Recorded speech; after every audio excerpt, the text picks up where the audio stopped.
not a very auspicious start to my Forgeworld endeavor. Just putting the colossal squid together, and the mouthpiece doesn't fit that well. I really had to sand it down a lot to get it on. There's kind of a raised edge there and a gap. Raised edge all the way around, and then a couple of big gaps there. It'll look okay though. I'll probably liquid green stuff or put some plastic putty in there. And otherwise that mouthpiece is on. Actually, I probably could have just left it off so I could paint the tongue better.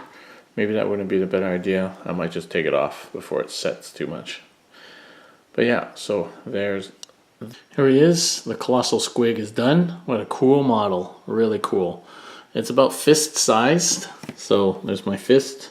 It's about the size of my fist. It's a solid piece of resin, pretty chunky, and kind of balances on one foot like that, but it's heavy onto this side, so actually it's going to be fairly difficult to glue onto the base. There's going to have to be some pretty strong glue, or maybe some rods or magnets or all of the above. It's going to be pretty, because it's so heavy it just topples over. I'm going to leave it unglued to the base for now, just so I can paint the bottom easier. Generally easier to remove without this giant base on it. But that's it, the colossal squig's done. So next we're going to work on these two models. So the Dreadmaw kind of goes like this. So this forms the base, and what I've done is I've trimmed the base around the edges so it's not so rectangular. It's a little bit irregular, so it'll look less obvious. Obviously it's going to have quite a scenic base, but you know, so it's less kind of like a rectangle. And it kind of goes like this, and then this is the worm the maw as it comes out of the ground, and this actually fits in here like this.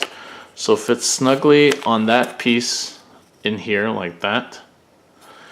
So that kind of goes in there, and then this piece just kind of locks it in there. So I can't paint, my idea was originally attach the two base pieces and paint that separately, and then do the maw separately, but I can't get this in and out of here if these two are stuck together, so I'm gonna have to paint these all separately.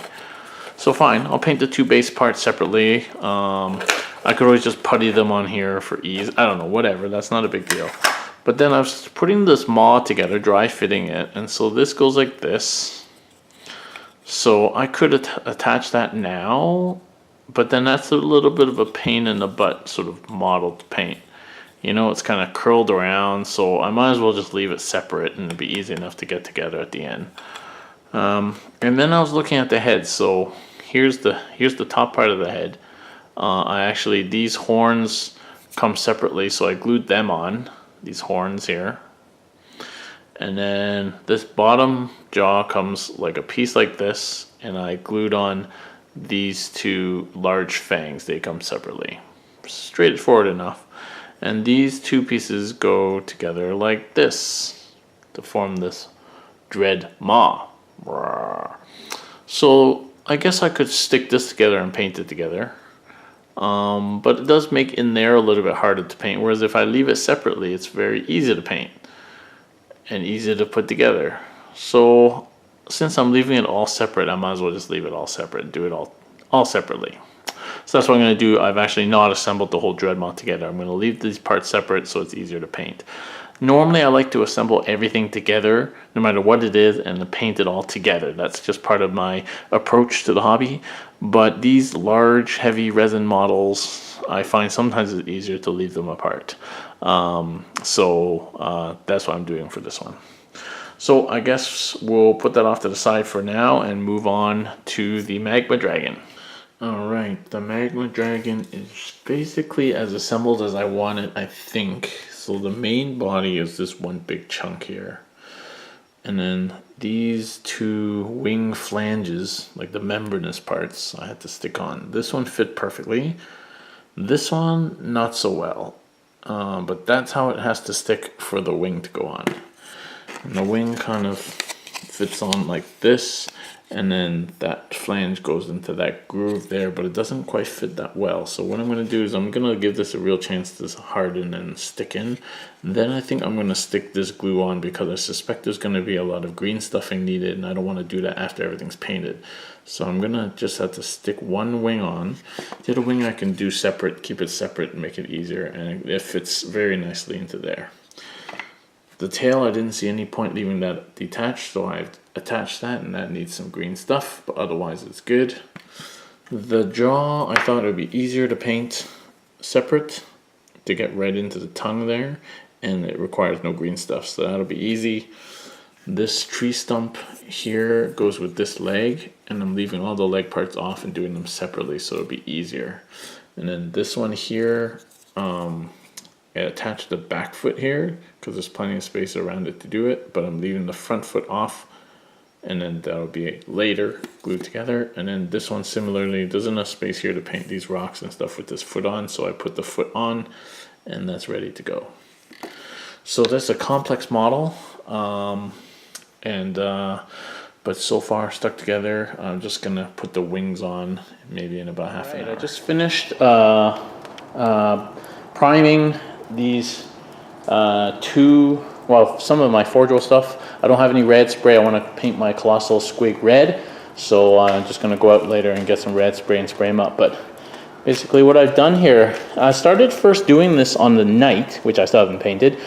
I had to re-spray it. Dark Angels, I wanted green, but then the back of the knight is almost all silver, so I just sprayed from the front and the sides green and the back silver, and it ends up giving this sort of two-color priming. So, you know, I'm thinking, why do I need to settle for single color priming when I can have two different colors? So that's what I've done. I tried my best. So these parts that are all black are just black.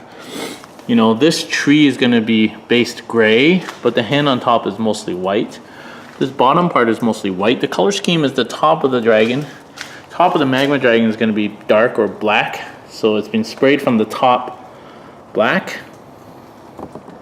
like that, and then the bottom is going to be yellowy or fiery yellow orange, and so I sprayed it from the bottom white, and you can see that there's a natural spray gradient now along the sides, which I'm going to try and mimic when I actually paint. So at the end of the day, it doesn't matter, but it does save me. It just kind of, you know, the white primer is a bit brighter for the bright colors and etc. So it saves me some work, I guess. And same with the legs. So I sprayed white on the bottom skinny parts and then black on the scaly parts. And same you see here on the leg here, black on the scaly parts, white on the skin parts, and actually mostly gray on the base parts. And same here with this piece of leg here. You can see the gradient here from one side to the other. So that actually looks pretty good. And it's not that hard to do. You do have to move your spray can a little bit closer than you would want, but really short bursts or swipes. And then you just have to use the fact that the spray comes out like this and use the piece as a shadow against the other side. You can also use your hand if you need to. So actually you can do a lot with spray cans, I've discovered recently. And now they have so many colors, it seems a waste to do all that by hand. Actually, I forgot to fill this gap in there. So that's looking great. The other things I've sprayed, so I sprayed my Dread Maw mostly black, because it's going to be mostly black. I sprayed the squig base black, so I can paint on it and do effects. And the Dread Maw base is gray, because it's mostly stone and rocks. And I sprayed its base white, so I can paint lava and magma. And then I made this cork base for the Magma Dragon, which is going to be rocks and then lava in between. And I had to make sure that I don't have it assembled, so I don't know where the feet are going to go. And I don't want the feet floating over lava, so I put as much kind of rock as I could so the feet will always have somewhere to go. I know, for example, that tree stump has to go somewhere on here. So I minimized the lava rivers, and then the rest is going to be rock. And then I sprayed that all gray. So that's all the spraying done. I'm going to pop out to the store and get some red spray to do the squig, and let these guys dry off. Okay, work begins on the Magma Dragon base. It's going to be a lava base, as you already know. So first layer going down is red, Mephiston red. This is the color scheme I've decided on based on the colors that I have. Mephiston red, Fire Dragon bright, then Uriel yellow, although I might want to buy a little bit of a brighter yellow, and White Scar. We'll see what this looks like. This is not with any wet blending, so we'll just see how that goes. But yeah, so I chose the brighter version. So Mephiston red is brighter than Corn red. So this Fire Dragon bright is brighter than the other one I have, Troll Slayer Orange. Uriel Yellow is the only yellow I have. As I said, maybe I'll have to find a different yellow, and White Scar. So that's the first layer down. Then it's going to be orange, then yellow, then white in the smallest places in the middle. While I'm waiting for my base to dry, I've started on the body of the Magma Dragon. So it's going to be dark on top. So the spray didn't get it super dark. So I just darkened it down with a wash of Nuln Oil to get right into all the cracks and everything. So that looks nice and dark now. And then probably going to do the bottom, which is going to be sort of yellowy orange, and then yeah, that'll be well on its way. And then I'm going to pick out all these little horns. I'm just doing the rest of the dragon while I'm waiting for the black to dry. So I did the same Nuln Oil to these scaly parts, touched up all the base parts with the gray, so on the trees and everything. Nuln Oil on the scaly parts there, and my lava has progressed to the yellow layer. I'm just doing a little test area to see if I like it before I put it on the whole base, so that's ongoing. And then I picked up these two colors yesterday. One is called Cassandora Yellow. I don't know about you, but that doesn't look very yellow to me. In fact, it looks pretty much the same as the Fugen Orange shade, which is just a little bit darker, but otherwise they look the same shade. So we're going to see what that looks like. So I've got a little piece of plastic here, and I've painted yellow base. I'm just going to do another layer on that when it dries, and then I'm going to shade it with the yellow and see what it looks like, and see if, for whatever magic, when it goes on, it ends up being a shaded yellow. I guess, what's a shade of yellow? Yellow? Dark yellow? Or maybe it's orange. I don't know. I'm not very good at color theory, but maybe in fact shade of yellow is a yellowy orange, and maybe that works. So we'll see. Because the plan is to make this guy yellow on the underside, but kind of darker yellowy orange towards the edges where it meets the black. So if that can be accomplished just by basing yellow and then putting on this yellow orange shade, then that's sweet. Because I thought I was going to have to do orange as well. So I've actually painted this orange, this mouth part here, which is mostly flesh. So we'll see how that goes. So I can confirm that in fact this Cassandora yellow shade is in fact an orangey shade, which is fine actually. It looks fine on yellow, and then the yellow turns kind of orange and you just have to bring it back up for the yellow parts, but actually it's a nice shade, a rusty orangey kind of shade for yellow. So I think, and I don't really like this orange. So what I think I'm going to do, and for the edges where I want the orange, that shade will probably be good enough. So what I want to do then is I'm going to paint the skin yellow, Avalon Sunset, and then I'm going to just shade it with the Cassandora yellow on the edges, and that is going to get me a nice transition from yellow to orange to black. So I think that's going to be my plan.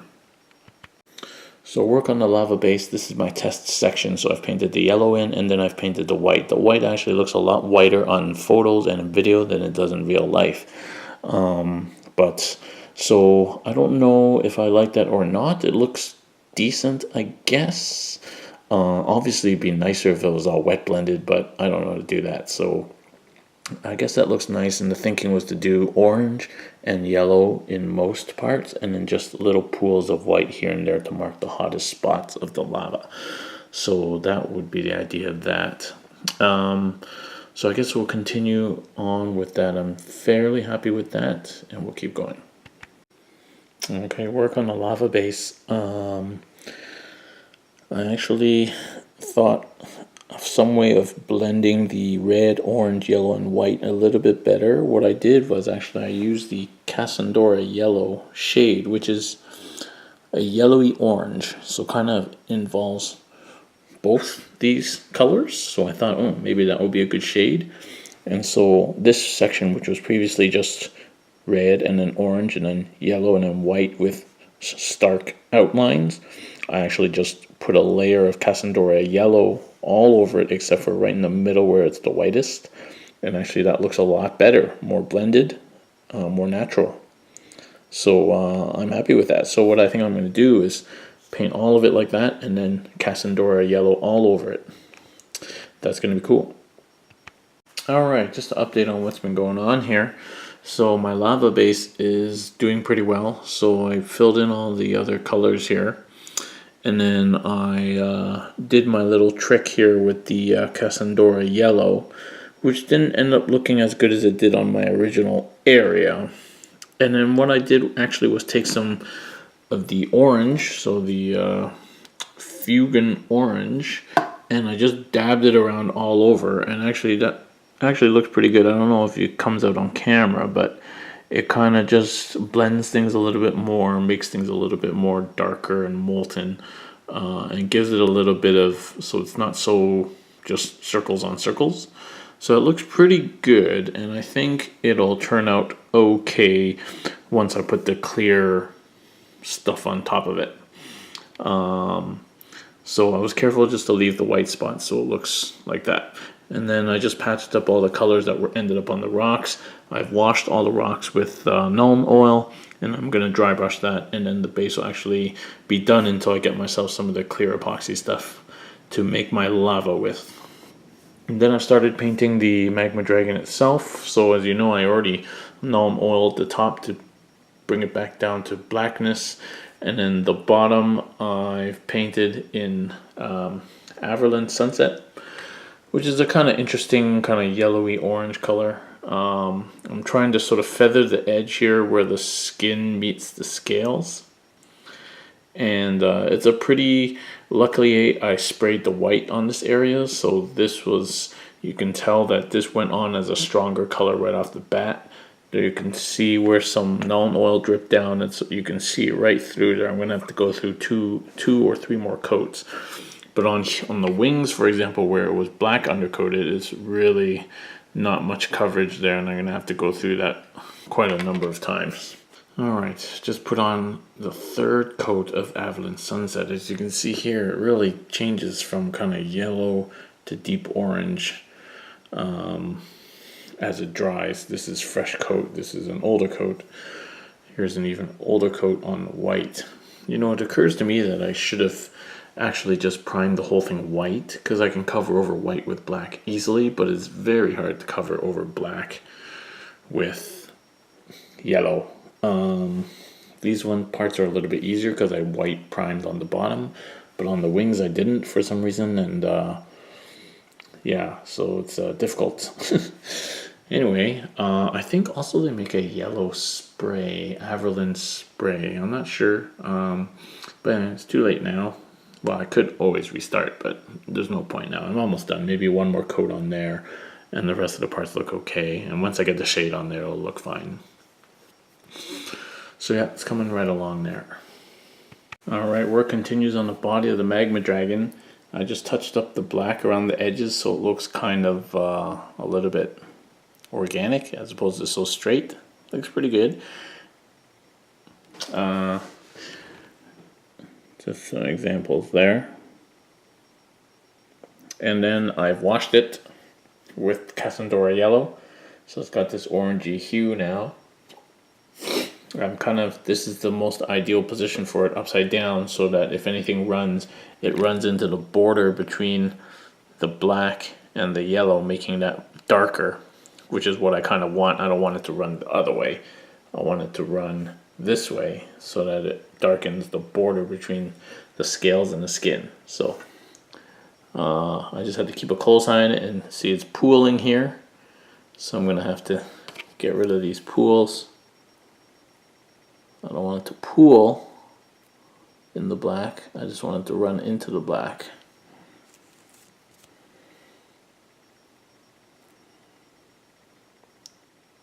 And then I'll be able to dry brush it nicely. Yellow and then gray on the top. So I'll keep a close eye for pooling.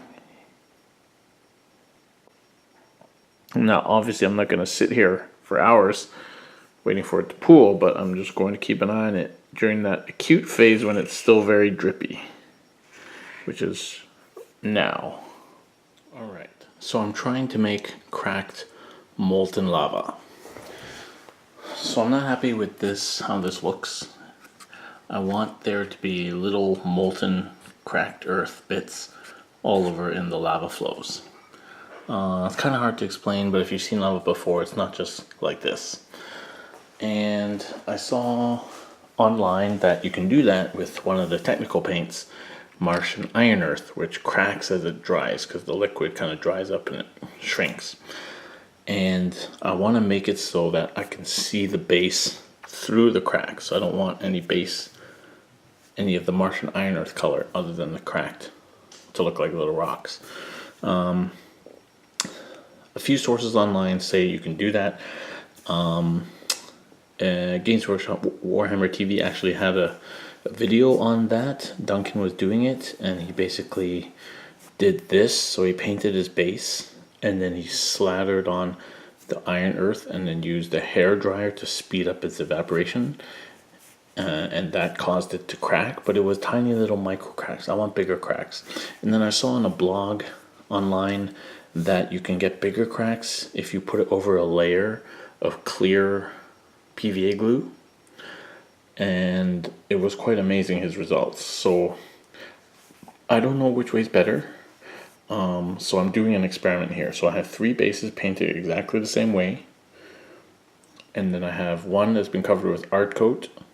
One that's been covered with a thin layer of this clear drying PVA glue. And one that's just bare paint. And then tomorrow I'm going to get some Martian Iron Earth. And I'm going to slather some on and see what happens. So that's my experiment. So this is fairly smooth, but still grainy with the art coat. Not as grainy as the plain one, but you can feel the paint grain. And this one is quite smooth. So I guess the principle is that it will shrink more if the paint has nothing much to grab onto. So I guess that's the principle behind this very smooth, slippery layer versus even art coat is not that slippery. So I guess we'll see what happens when I slap the Martian Iron Earth on. Just got myself some Martian Iron Earth today, so this is the self-cracking texture paint that comes from Games Workshop. And as you can see here, it's just thick, globby paint that as the moisture evaporates, it contracts. So that's going to be cool. And I got my handy dandy hair dryer ready to go. So we're going to get on and do this and see what happens. So I've got my 3 bases coated in a thick layer of Martian Iron Earth and hair dryer for 25 seconds. So we'll see which one cracks the most. Progress. So this underside is highlighted. First it was dry brush with flat gets yellow, and then some of the lines picked out, a lot of the lines picked out with line or edge highlighting. Just like Duncan shows on his Drake Spawn or something, Dread Spawn or Drake Spawn video. If you just paint vertical lines after dry brushing, it makes it look cool, and indeed it does. And I finished the mouth inside there.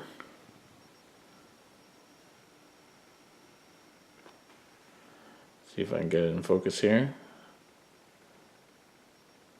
Finish the mouth and the tongue, and then I've glued the mouth together. There we go. Looks pretty good. So that looks pretty good, and then I finished all the other bits here. So picking out details here on the feet and all the legs, and then on the wings. It took a while to do the wings. So it is ready for the black parts to be done, and then it's ready to be put together. Lava base experiment is complete. Here are the results. So first we have the one that had nothing on it, just plain glue. This cracked pretty well, but didn't really show a lot of gaps, other than around the edges where there was not as much stuff.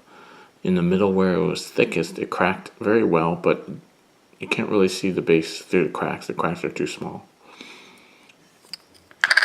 This one is the one with the clear layer of clear PVA glue. And this one has turned out not too bad. You can see the color between the cracks, and the cracks are nice and large, and it looks pretty good. And I think what you could do is just pick off a few of the rocks just to like make some little gaps, and I think that would work pretty well. I don't know if it shows in camera, but it looks good in person. And then this is the one with art coat, and this is actually had the largest gaps in it, in areas where the layer was not as thick. Where it was thicker, it looks like the other two bases, so there's bigger gaps and rocks, but not, you can't see much through the gaps. So really these areas where the yellow was really showing through were the thinner areas, but then in the areas that are too thin, it just paints it. Like this edge here where you can't see anything, is just the Martian color. Same with the edges here where it's too thin. So it's kind of a trick between getting it too thick and getting it too thin. That was definitely a thinner layer of iron earth than these two. I was told the thicker the better the cracking, which is true. I mean, these crack better. But I think what I'm going to do is use the PVA glue. Put maybe slightly less on it, and then I can always pick away the parts. So what I'm going to do now is try and pick away a few of these rocks and see if that works. So I picked off a little bit there, and yes, it would work, but also these two thick ones are still soft. They're not fully hard yet compared to this one. So I'm going to leave this a little bit till after work today and see what the final result is compared to this one. Alright, Magma Dragon's looking good. I dry brushed all the black with Eshin Gray, which didn't make a huge amount of difference, maybe brightened it up a little bit. It's always hard to tell with black because I got bright lights, and so it always looks like it's highlighted. And then a very light dry brush all over with Terminatus Stone, which is one of my favorite dry paints, and it's resulted in this nice highlighted effect of all the little scales. So looks beautiful, looks great. So now we're going to go out and pick out all these little horns. Alright, the final result of the lava base experiment. So out of the three here, I personally like the middle one still the best. This is the one with the clear PVA glue. This one has cracked the most evenly and such that you can see the lava on throughout all the different rocks, if you know what I mean. The one on art coat looks very much more random, which is fine if I was just going for a base. Like I would be happy with this if this was the base. But for what I want it to do, I don't like how a lot of it's just been covered by the Martian iron earth and not cracked. And that's because this was a thinner layer, so not as good. And then this one that is just no coating, just plain paint, actually ended up cracking quite well, especially around the edges here where the paint was thinner. But where the thick cracking was, it hasn't cracked all the way down, like you can't see it through like there or there. So, you know, it was a toss-up between these two, and at the end of the day, I like this one better because it shows more lava. So what I'm going to do is do the PVA glue thing and then go from there. So we're actually going to get started and do that on the base itself because this process took 2 days. Alright, so it's on. The iron earth is on after a layer of PVA glue, and we'll see what happens. As you can see, I've kind of scattered it around as I foresee where there would be some volcanic rock sort of popping up between these larger pieces of rock. And I think if it turns out good, this is going to look pretty fantastic. So we'll see. 48 hours and counting. I think the body of the Magma Dragon is done. So here we are. It looks pretty good. The sort of orangey yellow skin and the black, basically with a couple layers of dry brush, some Eshin Gray, and then some Terminatus Stone very lightly. And then what I did was I dry brushed these spines with Ushabti, just very lightly and slowly building up this layer of white on this on the spines. And the spines are all textured, they're all ridged, so I didn't have to paint those on. It just involved dry brushing very carefully to bring all those ridges out on every one of these spines, using smaller and smaller brushes, because some of these spikes are pretty small. So that looks pretty good in and around the eye here. So here's the eye, there's spikes in around the eye, on the beak, and then a very light bit of screaming skull just on the very tips. Again, very light dry brush just on the tips. So that's the body, and then all the other parts are done similarly. Trying to think of what to do with these wings, if I want to just leave them like that or pick out some more detail or make them distinct in some way. I have to think about that, maybe look online for inspiration. But the legs are all done, and then I have to do the sort of dirt part and the rocks and the tree as part of the base. Alright, here's how the base has ended up after 48 hours. Not quite what I expected. I expected it to be a little bit higher profile. It's still quite flat. Yes, it's cracked, and it's cracked quite nicely, and you can see in between all the cracks that part has actually been as good as I expected. But I expected it to be a little bit higher. It seems to have kind of like shrunk down in the process of cracking, because I put on pretty thick layers. But I mean, it looks cool. I think I'm going to dry brush it a little bit black, so it looks more like molten lava, and maybe rough up some of the edges. It's a little bit rough, difficult to rough up the edges without damaging the paint underneath is the only thing. So I might just leave it, but I'll dry brush it first and see how it looks. It's a little bit disappointing that it's so flat. But at the end of the day, I mean, it's just the base. It might look fine once the dude is on top. So I think we'll just carry on with dry brushing it and see how it goes. I can't really redo it. I can't put Iron Earth on top of that. And if I scrape it all off, I'm going to have to repaint as well, because I won't be able to scrape it off without removing the paint underneath. So it is what it is. I think it looks okay, just not what I expected. So alright, I'm way happier with it now that it's been dry brushed. So focusing the black mainly towards the middle of these patches really brings it out actually, and makes it look a lot better. I don't know, it doesn't look as good on the screen as it does to my naked eye, but yeah, that looks a lot better. I think it looks pretty cool, and you know, I've spent enough time on this base now. I think that's enough for this base. So we're going to assemble this bad boy. Actually, no, we're going to finish the base parts, you know, the rocks and the tree stump and stuff. Just need some dry brushing, and then we're going to put it all together. And here we are. So the legs are on. It's fairly good. There's a little bit of rocker. Tiny little bit of rocker, which is fine. I can just fill that in. Put some sand or putty or whatever. So that's okay. Couldn't do any better than that. These two legs just didn't quite fit. There's a little bit of tiny gap there. That's pretty good there. You can see this joint here is pretty much invisible, but that little gap there, it's not even worth filling, I don't think.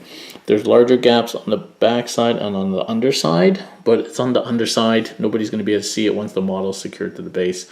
And to fill it in, and when the model's fully painted, is a bit painful.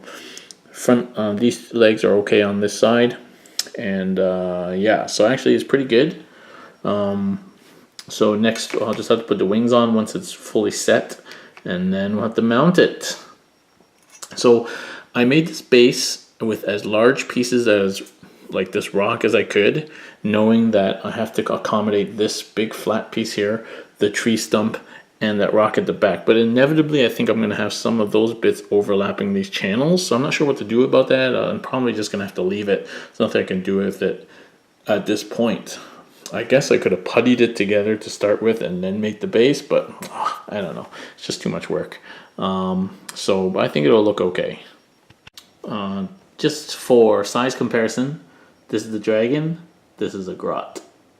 Dragon, grot. Nice. All right, mounted. That looks great.